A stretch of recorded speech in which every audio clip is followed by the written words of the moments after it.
Hey guys, so today we're going to be talking about boxes. It seems like a simple thing, but actually there's a little bit to it as far as box sizes, the material the boxes are made out of, how you should label your boxes, things like that if you want your move to be successful. The first thing is the actual box material. Now, you can buy cheap boxes at like department stores. I won't mention any names, but you know what I'm talking about. And yeah, they're really cheap, but the problem is they're made with a lot of recycled paper, and there's no strands, no wood strands left in the cardboard, so you can literally take your finger and poke a hole right in it. So I recommend definitely getting some good quality boxes from some sort of packaging supply company, that kind of a thing, or a moving company, so you have good quality cardboard in the actual box itself. Next thing is the actual sizes of the boxes and what they're used for.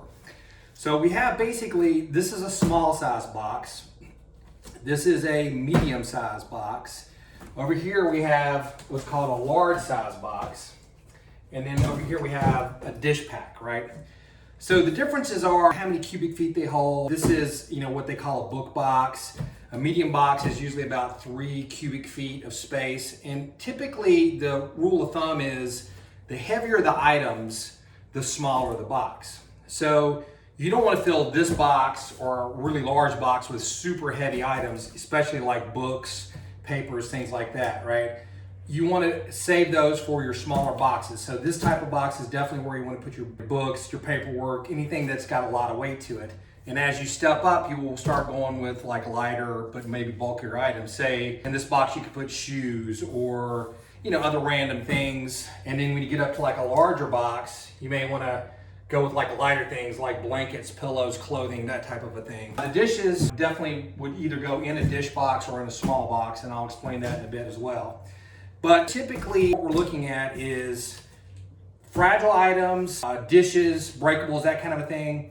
You're probably going to want to put them in a smaller box. If you've hired a moving company, they may go with a dish pack, but of course they're professional movers. You may want to put your fragile items in a smaller box because they're easier to handle, they're kind of heavier, and you definitely want to mark these. You see how I have this written top load only. Well, that's so that you know that this box is to be put on the top rung when you're loading your truck. You don't want other heavy items on top of this box because it could crush it, damage your breakables, collectibles, that kind of a thing, right? So the other option is your dish pack. This box is actually made of much thicker cardboard. I'll kind of see if I can show you here. It's thicker, like twice as thick as the cardboard in a regular box. That gives it a little more impact protection. And typically a mover will fill this with everything in your kitchen, your glasses, dishes, things like that, because it's got a little bit more strength to it, a little bit more integrity, can't break as easy. Of course, they're going to be using packing paper, bubble wrap, that kind of a thing as well, so everything that's in there will be cushioned. But that's the basic breakdown of what you're looking at with your boxes. So the next thing is, how do you label the boxes? Well, a lot of these, if you can see here, these boxes have a nice little labeling guide on them. So you can kind of, write on here, kitchen, wine glasses, or living room, stuff from the coffee table, those kind of things. This one even has like a nice little chart where you can check things off. So that'll really help you if you're doing it yourself or your mover, because you don't want to pay your mover to use the wrong boxes in the wrong room, and then next thing you know, you have to ask him to pick up your boxes from the kitchen and move them into the living room. It's just going to cost you more money, more effort. And that's really important. And again, I think that it's important to mark your boxes as far as fragile items. That way you know where to load them in the truck.